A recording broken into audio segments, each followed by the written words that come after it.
Bismillahirrahmanirrahim.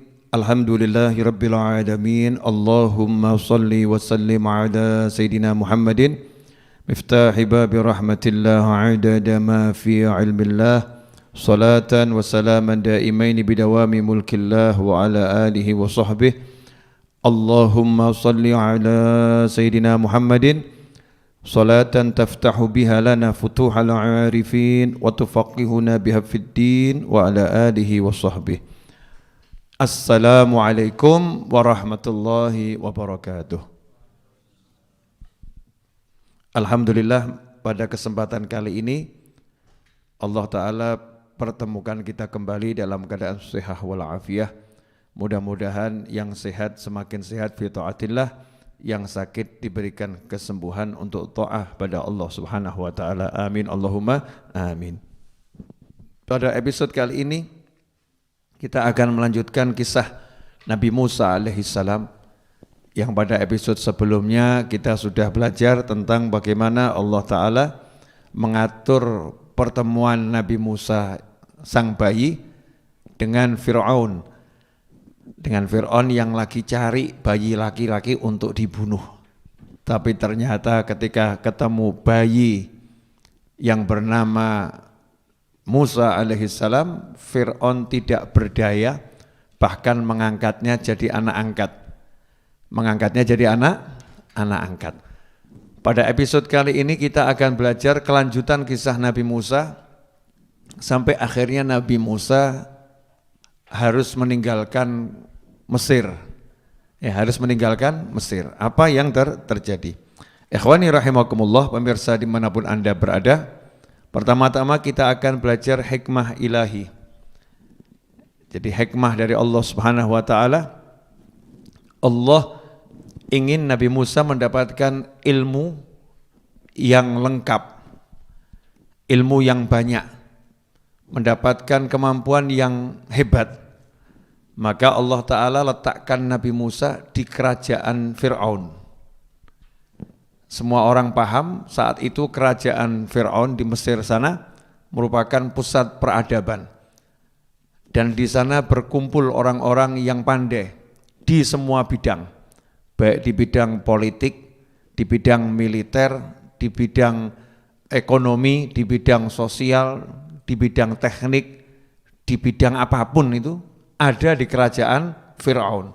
Semuanya lengkap di sana. Sehingga seseorang yang tumbuh di dalam kerajaan Fir'aun akan mendapatkan ilmu yang lengkap.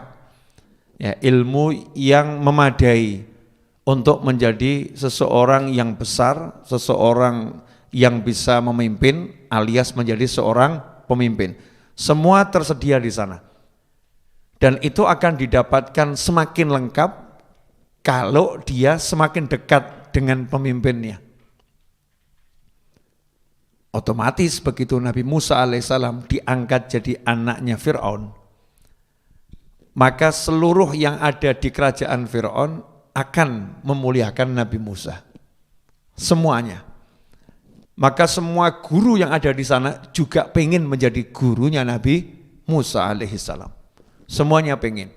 Nah, inilah rencana Allah Ta'ala untuk mempersiapkan manusia yang akan mengalahkan Fir'aun dan akan menaklukkan Mesir dan akan memimpin Bani Israel. Jadi Allah persiapkan secara lahiriah, secara lahiriah sebelum nanti ditunjukkan dengan wahyu ilahi ketika diangkat jadi Rasul, maka Allah sudah persiapkan ilmu-ilmu zahir untuk Nabi Musa alaihissalam. Dipersiapkan di tempat yang terbaik untuk mendapatkan ilmu tersebut. Jadi bisa kita bayangkan, Fir'aun ini begitu dapat anak angkat laki-laki, walaupun dia menolak, bilang enggak ada manfaatnya ini buat aku enggak akan senang dengan dia. Tapi pada kenyataannya Fir'aun menyayangi Nabi Musa alaihissalam. Sehingga itu menimbulkan iri. Banyak orang di kerajaan Fir'aun. Banyak orang yang gak suka pula dengan Nabi Musa alaihissalam. Nah, disitulah tiap hari Nabi Musa belajar, dididik. Termasuk diantaranya ilmu perang. Jadi Nabi Musa itu punya sifat keras seperti Sayyidina Umar bin Khattab radhiyallahu anhu. Sayyidina Umar itu mirip dengan Nabi Musa, keras ya. Kalau udah punya kemauan kenceng itu, tegas orangnya. Itu Nabi Musa alaihissalam. Kuat. Kita tahu mau tahu kuatnya Nabi Musa, lihat kisahnya Sayyidina Umar bin Khattab radhiyallahu anhu. Ketika Sayyidina Umar radhiyallahu anhu itu mau berangkat hijrah, yang lain sembunyi-sembunyi, Sayyidina Umar justru terang-terangan sambil mengangkat senjata. Siapa yang pengen istrinya jadi janda silahkan hadang saya. Jadi tegasnya luar biasa.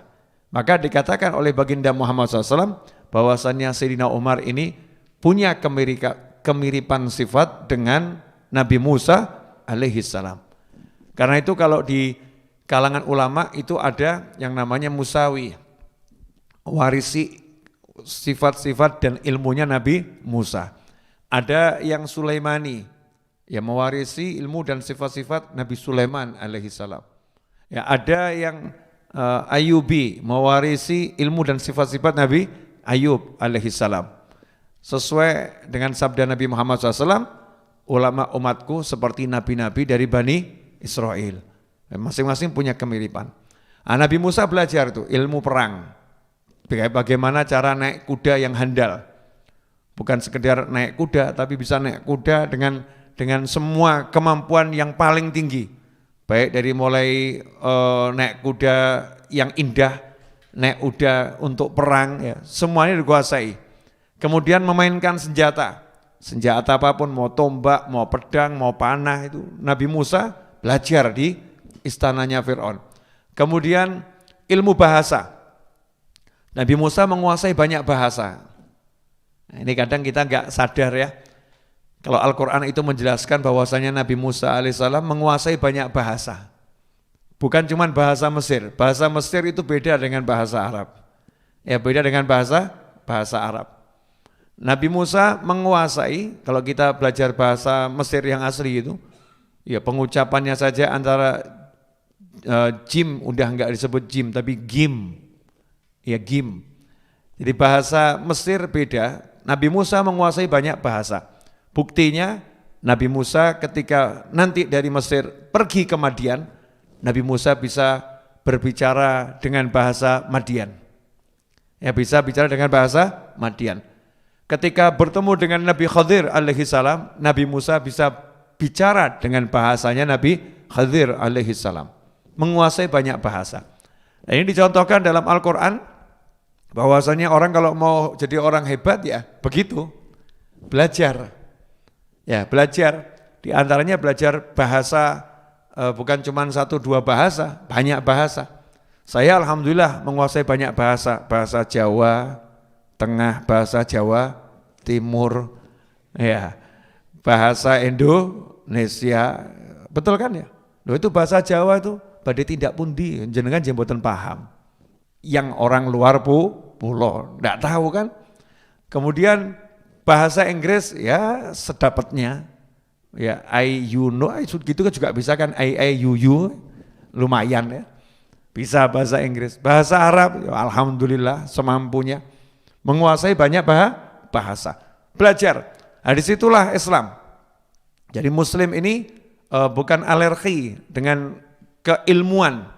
Jadi ilmu apapun dimakan selama itu halal, ilmu apapun dilahap selama itu halal. Hanya saja yang dikejar nomor 1 tentunya ilmu Al-Quran, ilmu hadis, ya, ilmu sholat, ilmu puasa, ilmu zakat, ilmu haji, itu enggak usah dibahas. Itu memang harus dipelajari. Tapi yang lain semuanya dipelajari. Makanya seorang alim, orang yang alim itu orang yang paham walaupun tidak keseluruhan dari setiap bidang ilmu, tahu sedikit tahu. Sehingga kalau ketemu dokter bisa bicara dengan bahasanya dokter. Ketemu arsitek bisa bicara dengan bahasanya arsitek. Ketemu penyelam bisa bicara dengan bahasanya penyelam. Ketemu ahli bahasa bisa bicara dengan bahasanya ahli bahasa. Nah, kalau ketemu ahli Quran ya bisa bicara dengan bahasanya ahli Quran. Ini namanya orang yang alim. Betul-betul dia mau belajar. Dan itu Allah contohkan pada Nabi Musa alaihissalam. Belajar semuanya Nabi Musa, semuanya dipelajari. Kenapa? Karena dipersiapkan sebagai pengganti Fir'aun, ya sebagai tokoh yang akan dicalonkan kelak kalau Fir'aun itu mangkat, Fir'aun is dead, Nabi Musa akan menggantikannya. Kalau enggak menggantikannya sebagai raja, itu kan anak angkat. Kalau memang enggak bisa menjadi raja, minimal menjadi tokoh pemimpin yang handal di kerajaan Fir'aun. Itu yang direncanakan oleh Fir'aun untuk Nabi Musa alaihissalam. Semuanya diajarkan. Tapi Allah Ta'ala membimbing Nabi Musa, walaupun dididik oleh guru-guru yang ada di kerajaan Fir'aun, Nabi Musa tidak akan melenceng, tidak akan salah. Kenapa? Karena Allah Ta'ala sudah sediakan guru yang utama, yaitu ibunya Nabi Musa alaihissalam. Ibunya Nabi Musa merupakan cucunya Nabi Yakub alaihissalam. Jadi gak mungkin ibunya membiarkan anaknya dapat ilmu yang gak benar. Gak mungkin ibunya akan membiarkan anaknya dapat ilmu yang salah. Kita tahu di kerajaan Mesir saat itu, ya Nabi Musa itu berhadapan dengan Fir'aun yang ngaku jadi Tuhan. Sementara di Mesir juga banyak keyakinan yang aneh-aneh, macam-macam. Yang namanya tukang sihir itu juga menjamur di Mesir. Nah, bagaimana Nabi Musa bisa selamat dari semua akidah-akidah yang melenceng ini, keyakinan-keyakinan yang sesat itu? Bagaimana bisa selamat? Dan ini kadang kita nggak nyadarin, kita tahu-tahu Nabi Musa jadi Rasul, ya jadi Rasul. Seakan-akan Nabi Musa itu baru Muslim ketika jadi Rasul. Salah besar. Nabi Musa begitu lahir sudah Muslim. Ya, kemudian tumbuh dewasa Muslim. Makanya Nabi Musa alaihissalam selamat. Kenapa? Karena memang dididik oleh ibu yang muslimah. Yang iman sama Allah Ta'ala. Ya, yang menjalankan syariatnya Allah Ta'ala sesuai dengan syariat nabi-nabi yang terdahulu. Dididik oleh ibunya. Diajarin benar oleh ibunya. Sampai suatu ketika Fir'aun pergi ke luar negeri. Namanya raja ya, jalan-jalan. Ada mengatakan Fir'aun lagi ke Swiss. Ya, lewat Laut Merah. Jalan-jalan karena itu di musim panas ya. Musim panas yang sangat panas. Saatnya raja jalan-jalan. Ketika Fir'aun lagi jalan-jalan, maka Nabi Musa pun menyelinap. Menyelinap kemana? Ke dalam kota. Bukan di istana, keluar masuk ke dalam kota. Ngapain? Ketemu ibunya. Jadi Nabi Musa alaihissalam itu setelah dari kecil disusuin ibunya, itu cerita berlanjut. Ya, akrab dengan ibunya, akrab dengan kakak-kakaknya, akrab dengan keluarganya, akrab benar Nabi Musa dengan keluarganya. Awalnya kan masih ibunya main ke istana. Nah, lama-lama kan ibunya enggak main ke istana. Nabi Musa yang menyampirin ibunya, menghampiri ibunya. Nabi Musa yang berangkat kepada keluarganya. Nabi Musa yang cari orang tuanya. Dan itu dengan cara menyelinap. Karena kalau terang-terangan ketahuan, ngapain ini main ke sana terus. Jadi dari kecil Nabi Musa udah tahu saya anak angkat. Dan tahu siapa ayah kandungnya, siapa ibu kandungnya. Ngerti. Tapi itu dirahasiakan oleh Nabi Musa alaihissalam. Jangan sampai orang tahu siapa ayah kandungku, siapa ibu kandungku, siapa kakakku. Jangan sampai orang tahu. Maka beliau sembunyi-sembunyi terus. Sampai suatu ketika, sebagaimana diceritakan dalam surat Al-Qasas ayat 15, وَدَخَلَ الْمَدِينَةَ عَلَى حِينِ غَفْلَةٍ مِنْ أَهْلِهَا وَدَخَلَ الْمَدِينَةَ عَلَى حِينِ غَفْلَةٍ مِنْ أَهْلِهَا فَوَجَدَ فِيهَا رَجُلَيْنِ يَقْتَتِلَانِ وَدَخَلَ الْمَدِينَةَ Nabi Musa alaihissalam masuk ke kota yang di situ tinggal ibunya. Masuk ke sana di saat manusia dalam keadaan lalai. Dalam keadaan lalai, penduduknya lagi lalai, warga kota lalai. Kapan itu warga kota lalai? Ahli tafsir menafsirkan dua penafsiran. Penafsiran yang pertama waktu qailulah, waktu zuhur, pas panas-panasnya. Waktu orang tidur siang. Jadi warga kota lagi pada tidur semua, Nabi Musa alaihissalam menyelinap masuk menuju rumah orang tuanya. Ya, menyelinap masuk kota, keluar dari istana menuju rumah orang tuanya. Kapan itu? Di waktu zuhur. Pendapat yang kedua, bainal isya'ain, di antara maghrib dan isya. Dalam kegelapan di antara maghrib dan isya, itu juga waktu tidurnya orang-orang di masa itu. Jangan dicoba di rumah ya. Itu maghrib sampai isya itu waktu paling enak buat tidur. Ya, waktu paling enak buat tidur. Makanya orang yang menghidupkan waktu antara maghrib dan isya untuk ibadah, dicatat pahalanya seperti orang yang bangun tahajud. Dicatat pahalanya seperti orang yang bangun tahajud. Orang yang qiyamul lail. Karena memang itu banyak setan tidur di situ. Di antara maghrib dan isya. Nah, menurut pendapat yang afshah, yang aktsar, yang kuat, waktunya adalah masuknya waktu qailulah, waktu siang hari. Jadi bukan malam hari tapi siang hari. Masuk ke dalam kota di mana di situ tinggal orang tuanya. Jadi bukan di dalam istana. Jadi ada istana, ada perkotaan. Nah, Nabi Musa meninggalkan istana menuju perkotaan. Biasanya Nabi Musa itu kalau jalan itu seperti Fir'aun. Maksudnya seperti Fir'aun bagaimana? Ada pengawalnya, pakaiannya ya pakaian khusus. Wah, anak angkat Fir'aun kok. Enggak mungkin dibiarkan berangkat sendiri. Tapi kali itu Nabi Musa lagi nyamar, sembunyi-sembunyi. Jangan sampai orang tahu. Maka ya pakaiannya pakaian biasa, ya menyelinap masuk kota. Apa yang terjadi? Wa dakhalal madinata ala hini ghaflatin min ahliha fawajada fiha rajulaini yaqtatilan.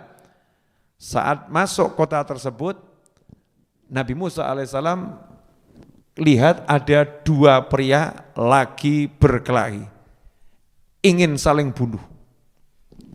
Nah, coba nih kalau kita lihat ada dua orang lagi berkelahi, enaknya nonton atau melerai? Hah? Nonton atau melerai? Nonton ya. Nah, ini nonton atau melerai, kan pilihannya itu. Hadza min syi'atihi wa hadza min aduwih. Yang satu dari golongannya Nabi Musa, yang satu dari golongan musuhnya Nabi Musa. Artinya yang satu dari Bani Israel, yang satu orang Kipti, orang Mesir asli. Orang Mesir asli lawan Bani Israel. Nah, rupanya orang Mesir asli ini ahli berkelahi. Ahli berkelahi. Bani Israel ini golongannya golongan budak, biasa diinjak-injak. Ya, biasa diinjak-injak. Lah yang Mesir biasa menginjak-injak. Artinya memang jago ngajar orang. Ya, jago menindas. Di masa itu ya, di masa itu di kerajaan Fir'aun. Nah, hadza min syi'atihi wa hadza min aduwih fastaghathahu alladhi min syi'atihi 'ala alladhi min aduwih. Maka saat itu Bani Israel yang udah mau kalah, lelaki dari Bani Israel udah mau kalah, dihajar oleh orang Mesir, minta tolong kepada Nabi Musa alaihissalam. Help me, tolong. Nah, Nabi Musa enggak bisa hatinya, lihat ada kaumnya ditindas. Ya, hati kecilnya berkata, saya harus tolong. Maka datanglah Nabi Musa untuk melerai. Tapi namanya melerai orang berkelahi itu mudah atau susah? Susah ya. Pasti kita akan disangka membela salah satu pihak, betul kan ya? Disangka kita lagi nolong yang dihajar. Kalau kita menyingkirkan orang itu dari menghajar seorang, maka kita dianggap temannya orang yang dihajar, kan begitu. Nah, itu yang terjadi pada Nabi Musa pada saat itu. Nabi Musa melerai, kemudian Nabi Musa dengan telapak tangannya mendorong ke arah dada orang Kipti, orang Mesir tersebut, bukan dengan keras, tapi Nabi Musa ini ahli, ya ahli gulat, ahli silat, ahli taekwondo atau yang lain-lain tadi itu, ahli pokoknya. Maka dengan telapak tangannya, dengan 10 jari beliau pas di dada didorong. Nah, kebetulan pas didorong itu pas malaikat Israel lewat. Jadi pas dorong, pas malaikat Israel lewat, pas mampir, pas jatahnya jemput nyawa. Paham ya? Artinya apa? Begitu didorong jatuh, nyawanya dicabut oleh malaikat Israel sehingga orang Mesir itu mati. Orang Mesir itu melayang nyawanya. Ya, kenapa melayang nyawanya? Apakah karena dipukul? Enggak. Pukulannya tidak mematikan, jatuhnya juga tidak kena apa-apa. Ya kebetulan saja pas dicabut nyawanya oleh malaikat Israel alaihissalam. Ini kalau bahasa kita, orang yang begitu lagi apa itu? Apes. Ya, lagi sial. Lagi apes. Misalnya jenengan pas, insya Allah nggak terjadi deh, jangan jenengan deh. Ada orang gitu ya, ada orang pas megang temannya begini sama gablok, gimana kabarnya? Terus orang itu mati. Apa kemudian disebut pembunuh? Enggak. Kenapa? Karena pukulannya tidak mematikan dan tidak memukul. Oh, niatnya cuma gablok. Gimana kabarnya? Blok, mati. Otomatis yang gablok ya kaget toh ya. Blok mati kan kaget, loh kok mati? Kaget. Ya sedih ya bingung. Nah itu yang dialami Nabi Musa alaihissalam. Nabi Musa enggak pernah berlaku kasar, enggak pernah. Orangnya keras sifatnya, enggak keras, tegas. Tapi enggak pernah berlaku kasar. Nabi Musa sangat penyayang. Kasih sayang itu yang mendorong beliau mau menyelamatkan yang lagi ditindas tadi itu. Kasih sayang itu yang mendorong beliau mau menyelamatkan Bani Israel yang lagi dihajar. Beliau enggak ingin bunuh siapa-siapa. Jangankan bunuh, enggak ingin melukai siapapun. Tapi hikmatullah, takdirnya Allah Ta'ala menjadikan Nabi Musa saat itu berhadapan dengan kasus ada orang mati gara-gara dipukul dengan telapak tangan Nabi Musa di bagian dada. Ya dorongan yang sedikit memukul, bukan keras. Bukan di enggak ada emosi. Pelan. Plak. Malaikat Israel datang, cabut nyawanya. Psst. Selesai. Apa yang terjadi? Fawakazahu Musa faqadha alaih qala hadza min amali syaitan innahu aduwwum mudhillum mubin. Maka begitu melihat bahwasannya orang Mesir ini mati, Nabi Musa berkata, hadza min amali syaitan. Ini bukan saya ini. Saya enggak punya keinginan seperti ini. Saya enggak pernah punya rencana membunuh seseorang. Tapi sampai saya mukul ini ya, saya mukul ini dari kerjanya setan ini. Setan pengen mencelakakan saya. Setan pengen membuat saya jadi orang yang enggak baik. Innahu aduwwum mudhillum mubin. Karena sungguhnya setan itu adalah musuh yang menyesatkan dan musuh yang sangat nyata. Lah inilah dalil bahwasanya Nabi Musa muslim. Jadi Nabi Musa itu sejak kecil sudah muslim karena ngerti ini setan ini. Ini setan yang goda saya, tahu. Bahkan tahu kalau setan itu musuh. Nah sementara di kalangan saat itu di Mesir enggak kenal setan itu menyesatkan, setan itu musuh yang nyata, enggak kenal, bahkan kerjasama sama setan. Bahkan nyembah setan disembah. Enggak ada kalimat-kalimat seperti ini. Ini kalimat yang menunjukkan Nabi Musa adalah seorang muslim sejati. Kemudian dilanjutkan pada ayat berikutnya, qala, langsung berkata Nabi Musa, qala beliau berkata, Rabbi inni dzalamtu nafsi faghfirli faghfaralah. Innahu huwal ghafurur rahim. Rabbi inni, duhai Allah Tuhanku. Artinya ketika mengucapkan itu Nabi Musa udah muslim. Enggak nunggu umur 40 tahun jadi nabi dan rasul baru muslim, enggak. Diangkat jadi rasul umur 40 tahun. Tapi sejak di pangkuannya Mesir itu, di kerajaannya Fir'aun, Nabi Musa udah muslim. Dan beliau berkata langsung begitu merasa berbuat salah, dan salahnya itu bukan karena sengaja, karena lupa, digoda oleh setan. Maka Nabi Musa langsung mengatakan, Rabbi inni dzalamtu nafsi, duhai Allah Tuhanku, aku telah berbuat dolim pada diriku sendiri, faghfirli, tolong ampuni aku. Ya, tolong ampuni aku. Faghfaralah, maka Allah mengampuninya. Sesungguhnya dia Allah Maha Pengampun dan Maha Penyayang. Nah, ini kita bahas dulu sebelum dilanjutkan. Jadi Nabi Musa alaihissalam begitu berbuat salah langsung minta ampun. Ini ilmu mahal. Dan ilmu itu udah dikuasai Nabi Musa masih remaja. Ya, masih remaja. Umurnya kurang lebih 30-an. Umurnya 30 tahun tuh kurang lebih. Begitu mukul dengan pukulan yang lembut, korbannya tiba-tiba meninggal dunia, nyesel. Nyesel kemudian minta ampun. Jadi begitu yang dipukul tadi meninggal, mati, Nabi Musa langsung lari. Karena kalau ketahuan ya nanti urusannya panjang. Ya urusannya panjang. Panjang bagaimana? Ini orang Mesir yang saya bunuh. Walaupun Nabi Musa enggak bunuh ya. Tapi kan orang taunya ini pembunuhnya Nabi Musa, ini orang Mesir.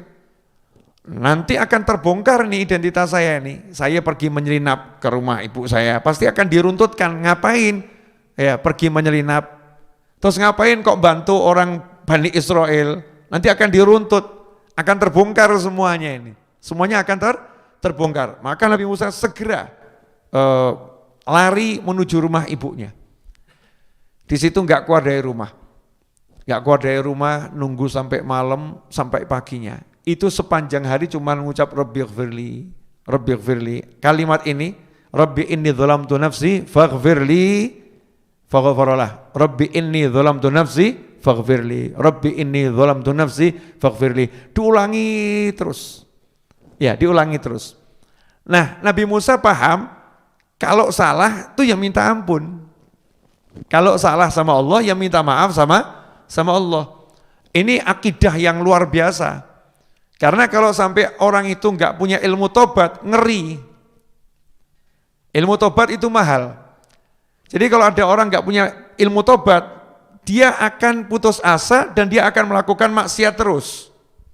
Contoh, ada orang mabuk. Awalnya dia mabuk, minum khamr. Kan selalu ada yang pertama tuh. Enggak mungkin langsung ke 30 kan, enggak mungkin. Pertama kali dia minum khamr, naudzubillah min dzalik. Kalau dia enggak punya ilmu tobat, pasti akan muncul di kepalanya setan bisikkan, udah kamu udah jadi pemabuk sekarang, dosamu enggak mungkin diampuni, udah lanjutkan, minum terus. Dia enggak akan berjuang minta ampun, dia tidak akan berhenti mabuk. Kenapa? Lah karena dia sudah paham enggak akan diampuni. Allah enggak akan mengampuni saya, di kepalanya seperti itu. Karena enggak punya ilmu tobat. Tapi orang yang punya ilmu tobat, paham bahwasanya Allah Maha Pengampun, Allah Maha Penyayang, begitu dia terpeleset, misalnya dia lupa digoda setan sampai dia menenggak minuman keras, naudzubillah min dzalik, maka begitu dia sadar, ya Allah, dosa ini, haram ini, saya semalam seperti ini, dia akan istighfar, ya Allah ampuni aku, ya Allah maafkan aku, ya Allah, ya Allah, ya Allah. Dia akan sedih dan dia punya semangat untuk meninggalkan yang semalam dia lakukan, dia tidak akan mengulanginya lagi. Nanti kalau dia terpeleset, dia akan seperti itu lagi, akan tobat lagi, akan berjuang lagi. Nah ini ilmu tobat penting dan itu sudah dimiliki Nabi Musa alaihissalam. Artinya Nabi Musa sudah ada yang mendidik, ya sudah ada yang mendidik, sudah ada yang ngajarin syariatnya Allah subhanahu wa ta'ala. Nah sekarang ini sayangnya banyak anak muda yang tidak paham ilmu tobat. Bahkan ada yang mengatakan, nanti kamu tobat kumat percuma, sekalian aja, sekali basah, kebroh sekalian, nyebur sekalian. Na'udzubillah min dzalik. Sebesar apapun dosa kita, Allah Maha Pengampun, Allah Maha Penyayang, Allah Maha menerima tobat. Jadi jangan pernah putus asa. Naam. Qala rabbi bima an'amta alayya falan akuna dhahiran lil mujrimin. Dia Musa berkata, ya Tuhanku, demi nikmat yang telah Engkau anugerahkan kepadaku, maka aku tidak akan menjadi penolong bagi orang-orang yang berdosa. Nah, ini tafsirnya banyak. nikmat apa yang dimaksud. Ya, nikmat apa yang dimaksud. Ya, maka ditakwilkan oleh ahli tafsir macam-macam. Ya, termasuk nikmat bisa kumpul sama ibunya, bisa kumpul sama kakaknya, ya. Nikmat bisa hidup di dalam kerajaan yang penuh dengan nikmat, yang enggak semua orang bisa. Nikmat macam-macam itu Allah berikan pada Nabi Musa. Nabi Musa mengatakan janji, ya Allah, aku enggak akan nolong lagi, ya, enggak akan jadi pembela lagi untuk orang-orang yang berbuat kejahatan. Saya enggak akan jadi penolong orang-orang yang berbuat kejahatan. Jadi Nabi Musa nyesel, kenapa saya kok nolong Bani Israel kemarin tuh ya? Kok tadi saya nolong Bani Israel ini? Kenapa saya tolong dia? Nyesel. Sampai ada orang mati gara-gara tangan saya. Padahal itu ajalnya pas datang. Penyesalan Nabi Musa ini, satu kesalahan tidak sengaja ini disesali sampai di padang mahsyar. Sampai di padang mahsyar. Makanya ketika nanti di padang mahsyar manusia itu berbondong-bondong datang pada Nabi Adam alaihissalam. Wahai kakek kami Nabi Adam, mintakan syafaat pada Allah Ta'ala agar segera diputuskan kapan kami masuk surganya. Segera dihitung hisab, mahsyar udah cukup. Nabi Adam mengatakan, nafsi, udah saya mengurusi diri saya sendiri. Saya dulu dilarang makan buah khuldi, tapi saya lupa makan buah khuldi. Saya takut ngadep sama Allah Ta'ala. Silahkan cari yang lain, silahkan cari yang lain. Idhabu ila ghairi. Sampai itu nanti rombongan umat manusia itu semoga kita tidak termasuk salah satu di antaranya. Ya, karena yang masuk salah satu di antaranya berarti umat Nabi yang enggak pernah belajar. Kalau umat Nabi yang pernah belajar enggak akan ikut rombongan itu. Kenapa? Karena Nabi SAW sudah mengatakan nanti semuanya akan menghampiri aku. Semuanya toh akan datang pada Nabi Muhammad SAW. Sehingga umatnya Rasul yang udah pernah belajar enggak ikut rombongan tadi mendatangi Nabi Adam, enggak ikut rombongan tadi mendatangi Nabi Nuh, ya, Nabi Ibrahim, Nabi Musa, enggak akan, tapi standby cari di mana Nabi Muhammad SAW. Nah, mudah-mudahan kita termasuk orang-orang yang dicari dan mencari Nabi Muhammad SAW. Ya, jadi enggak sibuk cari yang lain, tapi carinya Nabi Muhammad Sallallahu Alaihi Wasallam. Nah, disitulah sampai rombongan pada Nabi Musa alaihissalam. Wahai Musa, mintakan syafaat pada Allah Ta'ala. Nabi Musa mengatakan, nafsi, aku akan ngurusi diriku sendiri. Saya pernah dulu membunuh orang, padahal saya tidak diperintahkan untuk membunuhnya. Tidak diperintahkan untuk membunuhnya. Saya takut mempertanggungjawabkan ini di hadapan Allah Ta'ala. Padahal sudah diampuni sama Allah. Faghfaralah. Kesalahan yang tidak sengaja, minta ampunnya beneran, dan langsung diampuni sama Allah Ta'ala. Itu Nabi Musa masih takut. Nah, kita kesalahan sudah sengaja, minta ampunnya juga enggak beneran, gitu kok tenang ya, luar biasa. Padahal bukan satu kita ini, bertubi-tubi. Betul kan ya? Kita bertubi-tubi, sementara Nabi Musa cuma satu. Lah itu loh bedanya, kelasnya Nabi dan Rasul dengan kelasnya kita ini. Nabi Musa yang seperti itu, kok pengen jadi umatnya Nabi Muhammad SAW seperti kita ini. Betapa tawadhu'nya Nabi Musa alaihissalam. Dan entah kehebatan apa yang Nabi Musa lihat. Sampai Nabi Musa mengatakan, ya Allah jadikan aku umatnya Nabi Muhammad SAW. Jadikan aku umatnya Ahmad Sallallahu Alaihi Wasallam. Ikhwani rahimakumullah.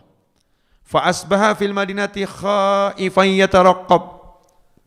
Besok paginya Nabi Musa keliling ke kota lagi, keluar dari rumah ibunya, keliling ke kota, cari berita. Gimana ya? Orang-orang tahu enggak siapa yang bunuh tadi? Tahu ada orang yang mati, pelakunya siapa enggak tahu. Oh, enggak ada yang tahu. Cari berita, keliling. Khaifan, dalam keadaan khawatir.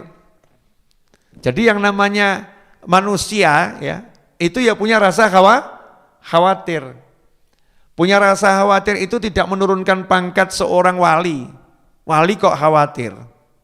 Iya, wali khawatir wajar sebagai manusia. Justru khawatirnya itu menunjukkan kewaspadaan. Untuk waspada, syariatnya begitu. Jangan kemudian kita ngaku wali Allah, naik mobil kebut-kebutan, bilang, oh saya enggak khawatir, saya enggak takut. Semati ajali. Ini bukan namanya wali Allah ini. Kalau kita begini kita bodoh namanya. Kita enggak ngikutin syariat. Ada wali naruhkan motornya di depan masjid, dikunci. Nah kamu kok komentar, katanya wali, kok motornya dikunci, takut hilang ya. Wali kok takut kehilangan barang.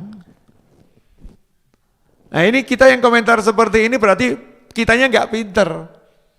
Kalau wali tadi mengunci, ya khawatir motornya hilang bagian dari syariat. Tapi kalau motornya hilang nggak takut, paham nggak? Khawatir, ini kalau nggak dikunci bisa hilang. Tapi nggak takut kehilangan motor. Sementara kita sudah ngunci masih ketakutan. Hilang nggak ya? Hilang nggak ya? Kita udah ngunci ketakutan. Kalau wali ngunci syariat, khawatir kalau nggak dikunci nanti bisa hilang. Tapi kalau hilang nggak takut kehilangan. Nabi Musa alaihissalam menjalankan syariat, khaifan yataraqqab. Khawatir apa yang akan terjadi nih kalau orang tahu, khawatir. Jadi dipersiapkan semua kemungkinan. Ya, syariatnya itu dijalankan benar. Berhati-hati. Enggak ngawur, ya enggak ngawur. Makanya kadang ada orang sekarang ini gayanya pemberani, itu bukan pemberani, al-ngawuru. Ngawur. Beda antara pemberani dan orang ngawur ya. Kalau pemberani itu pakai ilmu. Kalau ngawur itu ya ngawur. Memang beda tipis, dilihat ya seperti pemberani. Padahal ngawurnya luar biasa. Nah ternyata fa'idhal ladzi stansarahu bil amsi yastasrikhuh. Karena itu dia Musa menjadi, ini kalau terjemahannya kan kurang enak dibaca ya, menjadi ketakutan berada di kota itu sambil menunggu akibat perbuatannya. Tiba-tiba orang yang kemarin meminta pertolongan berteriak minta pertolongan kepadanya. Musa berkata kepadanya, engkau sungguh orang yang nyata-nyata sesat. Ya ternyata begitu Nabi Musa itu keliling cari berita, khawatir tentang apa yang akan dialami gitu loh ya. Kondisinya nanti ini terbongkar tidak? Karena kalau terbongkar ini kan menyangkut hajat hidup orang banyak, menyangkut orang tuanya, menyangkut keluarganya, ya menyangkut banyak orang. Maka Nabi Musa memikirkan banyak hal saat itu. Kebetulan kok lihat orang yang kemarin ditolong itu, yang dari Bani Israel, lagi duel lagi sama orang. Jadi ketemu posisinya sama, dia yang Bani Israel lagi berkelahi sama orang Mesir. Baleni. Disitulah Nabi Musa paham, oh memang ini orang bejat memang ini. Ini memang orang jahat. Maka dikatakan innaka laghawiyyum mubin. Sungguh engkau orang yang nyata-nyata sesat. Nah, tapi lagi-lagi Nabi Musa tidak bisa tidak bisa membiarkan orang yang tadi minta tolong gitu ya, kan minta tolong lagi nih ya. Dianiaya tuh tidak bisa. Walaupun nyata-nyata ini orang jahat, hobinya berkelahi, tapi orang ini lagi dihajar. Maka Nabi Musa mau nolong lagi. Ya, mau nolong lagi. Nah, ketika mau nolong lagi itu, falamma an arada ayyabtisha billadhi huwa aduwwul lahuma qala ya Musa aturidu an taqtulani kama qatalta nafsan bil amas in turidu illa an takuna jabbaran fil ardi wa ma turidu an takuna minal muslihin. Maka ketika dia Musa hendak memukul dengan keras orang yang menjadi musuh mereka berdua, dia musuhnya berkata, wahai Musa, apakah engkau bermaksud membunuhku sebagaimana engkau membunuh seseorang kemarin? Engkau hanya bermaksud menjadi orang yang berbuat sewenang-wenang di negeri ini, dan engkau tidak bermaksud menjadi salah seorang dari orang-orang yang mengadakan perdamaian. Ini kan Nabi Musa kan lagi mau melerai gitu ya, mau melerai. Tapi ya tadi itu ketika mau megang, mau memisahkan itu, maka yang dipisah itu ya, orang Mesirnya ngomong sambil kira-kira, ini kan juga dari kelompoknya sesama pegulat yang kemarin mati itu loh. Dari klannya itu, dari kelompoknya itu. Mau udah ngira-ngira, jangan-jangan ini yang kemarin bunuh ya ini, yang kemarin membunuh teman saya ya dia. Maka segera ngomong, ya, apakah kamu akan membunuh saya seperti kamu membunuh seseorang kemarin? Kamu memang bukan pengen jadi orang yang melerai, orang yang membuat perbaikan, enggak. tapi kamu ingin menjadi seseorang Wamaturidu antakuna minal muslihin. Kamu pengen jadi seorang jabbaron, kamu pengen jadi penindas kalau begini. Kamu pengen jadi penindas. Nah saat itulah dilepaskan oleh Nabi Musa alaihissalam, kemudian beliau segera pergi. Pergi lagi kembali pulang ke rumah ibunya. Sembunyi di sana. Ya sembunyi di sana untuk melihat keadaan kota ini. Ini berita yang tersebar apa ini sekarang? Ya berita yang tersebar apa? Dan dikatakan oleh para ulama saat itu di Mesir lagi tidak ada Fir'aun. Jadi Fir'aunnya lagi enggak ada. Kalau Fir'aun ada, enggak akan seperti ini ceritanya. Ya enggak akan seperti ini ceritanya. Jadi di istana ini lagi ada lawan-lawan politik Nabi Musa alaihissalam. Ada musuh-musuh politik Nabi Musa alaihissalam yang memang sejak dahulu pengen nyingkirkan Nabi Musa. Begitu dapat peristiwa ini, ada info ini, maka kesempatan mereka semua untuk mengusir Nabi Musa dari Mesir. Membuang Nabi Musa dari Mesir. Kenapa? Karena sekarang tampak jelas bukti-bukti bahwasannya Musa ini dia pro Bani Israel. Ya, Musa ini dia dekat dari Bani Israel.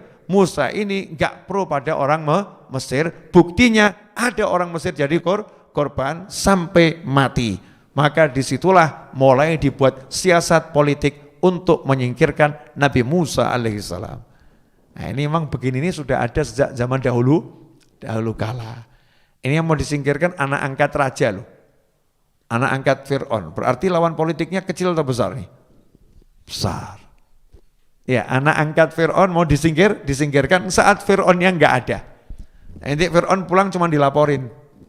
Ya pulang cuma dilaporin, tapi yang melaporkan orang-orang kepercayaan Fir'aun. Ini menurut apa yang saya pelajari dari berbagai pendapat yang ada. Maka dikatakan di ayat yang ke-20. Wa jaa'a rajulun min aqsal madinati yas'a. Dan seorang laki-laki datang bergegas dari ujung kota seraya berkata.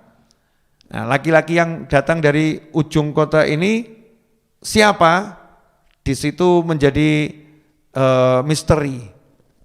Ada mengatakan tuh orang yang beriman, yang baik, dia mau nolong Nabi Musa. Ada pula yang mengatakan bukan, justru ini adalah bagian daripada rekayasa politik ya untuk mengusir Nabi Musa.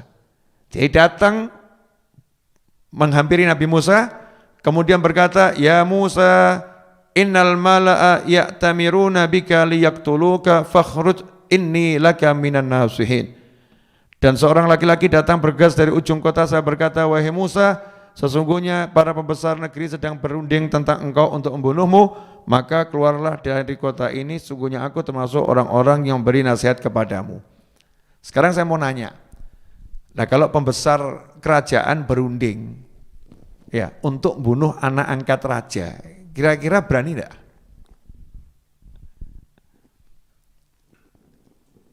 Mestinya kan keputusan mutlak di tangan rajanya ya. Nah kalau pembesar istana ini berunding, berarti rajanya ada enggak nih? Rajanya enggak ada. Nah kira-kira apakah berani pembesar istana ini berunding kemudian memutuskan untuk membunuh anak raja? Berani enggak kira-kira? Enggak berani. Nah terus siapa orang ini? Maka jadi perbincangan di kalangan ulama ya. Ada mengatakan ya ini bagian dari siasat. Ya bagian dari siasat untuk membuat Nabi Musa itu pergi karena khawatir. Ya pergi karena khawatir. Maka saat itulah Nabi Musa alaihissalam fakharaja minha khaifan yataraqqab. Pergi meninggalkan Mesir dengan penuh kewaspadaan. Kalau ada yang menyusul atau menangkapnya. Jadi ya namanya manusia. Dicari, mau ditangkap, mau dibunuh. Ya kemudian ya enggak pergi santai. Oh santai, udah enggak apa-apa, tangkap, bunuh. Bukan begitu syariatnya. Jadi syariatnya kalau memang ada orang lagi dikejar, ya dia tidak bersalah, dia dikejar, maka dia ya harus waspada tingkat tinggi. Dia harus toleh belakang, ada yang ngejar enggak? Harus memperhatikan semua hal. Dan itu yang dilakukan Nabi Muhammad SAW ketika keluar dari Mekah. Ketika keluar dari Mekah, Rasulullah SAW tidak kemudian jalan begitu saja. Beliau sampai milih jalan yang berputar. Beliau masuk ke dalam Gua Thur. Ya, beliau mengupayakan gimana jangan sampai tertangkap. Itu namanya kewaspadaan tingkat tinggi. Jadi muslim itu yang cerdas. Ya, jangan asal ngomong aku pemberani. Enggak begitu. Harus bijaksana, harus paham untung ruginya. Menyelamatkan diri itu adalah sesuatu yang wajib dilakukan. Enggak boleh kita mencelakakan diri kita sendiri dan enggak boleh mencelakakan orang lain. Dan itu yang dilakukan Nabi Musa, keluar menyelamatkan dirinya, tentu waspada. Ada enggak yang ngejar nih? Ada enggak yang nyusul? Sambil berdoa. Nah, ini yang penting. Rabbi najjini minal qaumidz zalimin. Ya Allah, selamatkan aku dari kaum yang zalim. Minta diselamatkan sama Allah Ta'ala. Tidak mengandalkan apapun, yang diandalkan Allah Subhanahu wa Ta'ala. Ikhwani rahimakumullah. Alhamdulillah. Ini saya udah bicara hampir 1 jam. Ya, monggo diunjuk dulu kopinya. Ya, yang di rumah, monggo silahkan.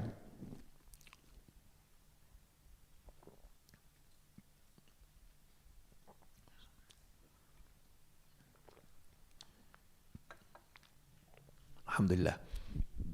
Iklan kopi Afiahnya keluar. Alhamdulillah. Udah cukup minum kopinya. Lanjut. Nah, pertanyaannya, apakah Nabi Musa pernah keluar meninggalkan Mesir? Tidak pernah. Dari mulai lahir sampai hari itu tidak pernah meninggalkan Mesir. Nah, ketika keluar itu umurnya berapa? Jawabannya sederhana. Karena di ayat yang sebelumnya, yaitu di ayat yang 14, walamma balagha ashuddahu wastawa atainahu hukma wa ilma wa kadzalika nadzil muhsinin. Dan setelah dia Musa dewasa dan sempurna akalnya, kami anugerahkan kepadanya hikmah dan pengetahuan, dan demikianlah kami beri balasan kepada orang-orang yang berbuat baik. Nah itu walamma balagha ashuddah, itu usia dewasa yang dimaksud berapa? Jadi sebelum pergi meninggalkan Mesir, sebelum ada kejadian itu Nabi Musa udah mencapai kesempurnaan akal. Ahli tafsir ada mengatakan usia 40 ya, dan seterusnya. Tapi pendapat yang terkuat usianya belum 40 tahun. Karena mendapatkan risalah, diangkat jadi Rasul di Bukit Tursina, menjadi Rasul ya, bukan Nabi ya. Kalau Nabi udah sebelumnya. Ada yang mengatakan ya ketika balagha asyuddah ini diangkat jadi Nabi. Tapi jadi Rasul ketika di Bukit Tursina. Ya di Bukit Tursina itu diangkat jadi Rasul. Kapan itu? Setelah meninggalkan Mesir, kemudian berguru kepada Nabi Syu'aib di Madian. Berapa lama bergurunya? Ada mengatakan 8 tahun, ada mengatakan 10 tahun. Nah kalau jadi Rasul umur 40 tahun, bergurunya 10 tahun, berarti ketika pergi umurnya 30 tahun. Kalau menjadi Rasul umur 40 tahun, bergurunya 8 tahun, berarti ketika pergi umur 32 tahun. Ini siapa di sini yang umurnya 32 tahun, 30 tahun? Nah, jadi umurnya 30 tahun, 32 tahun, belum pernah pergi kemanapun. Jadi kita bisa bayangkan, jangan bayangkan saat itu Nabi Musa udah tua, ya pergi meninggalkan Mesir, nanti lain ceritanya. Beliau masih pas matang-matangnya anak muda gitu kan ya. Pertanyaannya, Nabi Musa udah nikah belum saat itu? Sebelum saya lanjutkan. Gak dibahaskan di Al-Quran Nabi Musa nikah kecuali ketika ada di Madian di Syu'aib bersama putrinya Nabi Syu'aib. Istri Nabi Musa kan putrinya Nabi Syu'aib. Di mana? Di Madian. Umur berapa? Ya di antara 32 sampai 40 tahun itu pernikahannya. Nah sebelum itu kenapa enggak nikah? Ayo, kenapa enggak nikah? Karena Nabi Musa muslim yang baik. Nah, di Mesir cari wanita yang baik belum ketemu Nabi Musa. Wanita yang solihah, ya, yang iman sama Allah Ta'ala, yang solihah, Nabi Musa belum ketemu. Karena wanita-wanita Mesir di masa itu, mohon maaf ibu-ibu dimanapun Anda berada, ini wanita Mesir di masa itu loh ya, di masa itu. Saya nggak ngomong sekarang. Berdasarkan riwayat yang ada di Al-Quran, kita masih ingat Nabi Yusuf itu tinggal di mana? Di Mesir. Nah wanita Mesir ini kalau lihat laki-laki ganteng seperti Nabi Yusuf, saya mau nanya, nunggu digoda atau nerjang menggoda?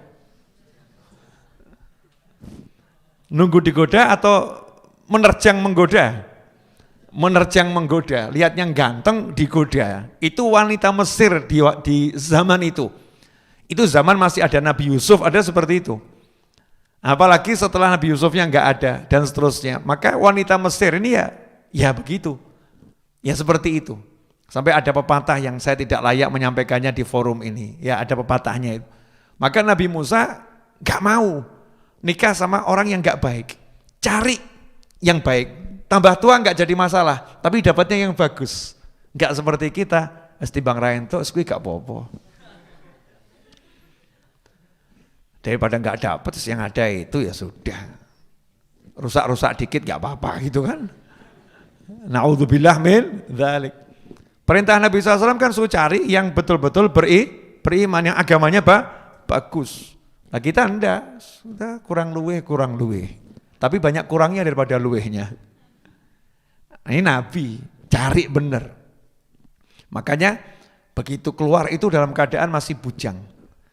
Bujang nggak pernah keluar negeri, nggak tahu jalan.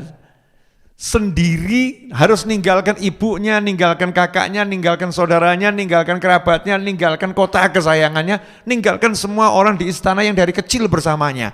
Itu berat atau ringan? Rasakan tuh hatinya Nabi Musa. Gimana? Belum lagi membayangkan berita yang tersiar. Musa pembunuh. Ini yang tersiar di istana, di sana kan begitu. Disiarkan demikian. Maka pergi itu dengan hati yang hancur. Hati yang kalau bahasa kita gundah gulana ya. Gundah gulana. Gak enak semua hatinya.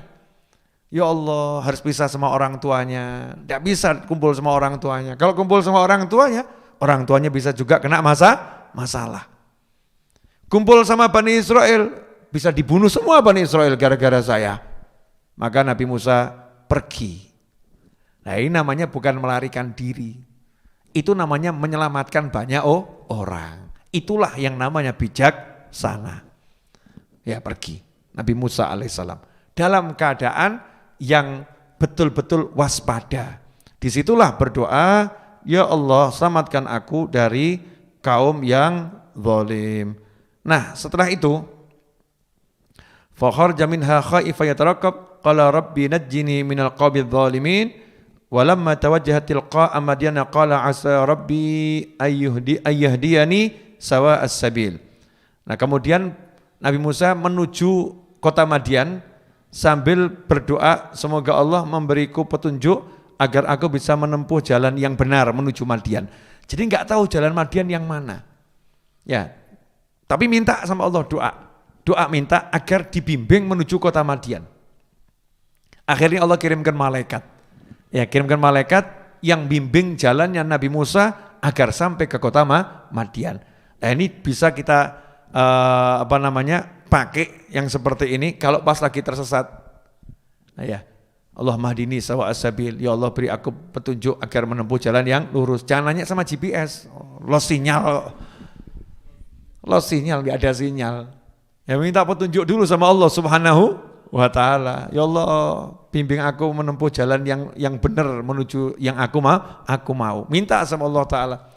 Nabi Musa waktu itu ya paham ilmu langit, yang ngerti yang namanya ilmu bintang, mana utara, mana barat, mana timur, mana selatan, ngerti. Mau belajar di istana Fir'aun kok. Lengkap nih. Tapi belum pernah keluar kota, keluar negeri enggak tahu. Jadi enggak tahu titiknya kota Madyan di mana yang enggak paham. Jalannya mana enggak paham, Sahara semua. Pernah ke Mesir belum? Belum kan? Belum pernah kok. Ya saya kan udah pernah. Iya, gaya Didi. Udah pernah. Di Mesir tuh cari mobil yang enggak berdebu susah. Karena ya padang Sahara. Bangunannya semua kena debu, Sahara semua. Jadi kalau misalnya kita itu pergi keluar, nggak lewat jalan yang benar gitu ya, ditaruh di tengah padang Sahara, mau balik ya bingung mesti, arahnya mana nggak tahu. Di zaman sekarang, apalagi zaman dulu. Jadi bisa kita bayangkan betapa saat itu Nabi Musa kesepian yang luar biasa, sedih yang luar biasa, ya berangkat nggak bawa bekal. Karena kan tiba-tiba disuruh pergi, nggak bawa bekal. Sehingga sampai nanti di mata air di kota Madian itu, di luar kota Madian, dalam keadaan tubuhnya kurus kering. Kurus. Karena nggak makan gitu. Ya, kurusnya luar biasa. Nah, insya Allah ini yang bisa saya sampaikan pada malam hari ini. Karena janjinya kan judulnya bagaimana Nabi Musa keluar dari kerajaan Fir'aun. Nah, besok pagi dilanjut. Nabi Musa bertemu jodoh. Ya, Nabi Musa bertemu jodoh. Ini kelihatannya seru. Cuman kalau dibahas siang-siang kira-kira seru enggak ya? Ya, Nabi Musa bertemu jodoh. Sekedar flashback sedikit ya. Jadi jodohnya ketemu itu ketika dalam keadaan susah. Makanya kalau kamu dalam keadaan susah, ingat-ingat mungkin mau ketemu jodoh. Nah, Nabi Musa waktu di istana bahagia enggak? Bahagia di istana, betul kan ya? Dikitari semua nikmat, tapi ketemu jodohnya enggak? Enggak. Diusir, dikejar-kejar, ya. Di situ Nabi Musa ketemu jodoh. Maka kalau kamu lagi dalam keadaan susah, berbahagialah. Kenapa? Berarti aku akan ketemu jodohku. Iya, buat yang belum. Nah, buat yang sudah nanti dalilnya lain lagi. Ya, dalilnya lain lagi. Nah, besok insya Allah kita akan bahas bagaimana Nabi Musa AS bertemu jodoh. Ya, besok insya Allah. Terima kasih.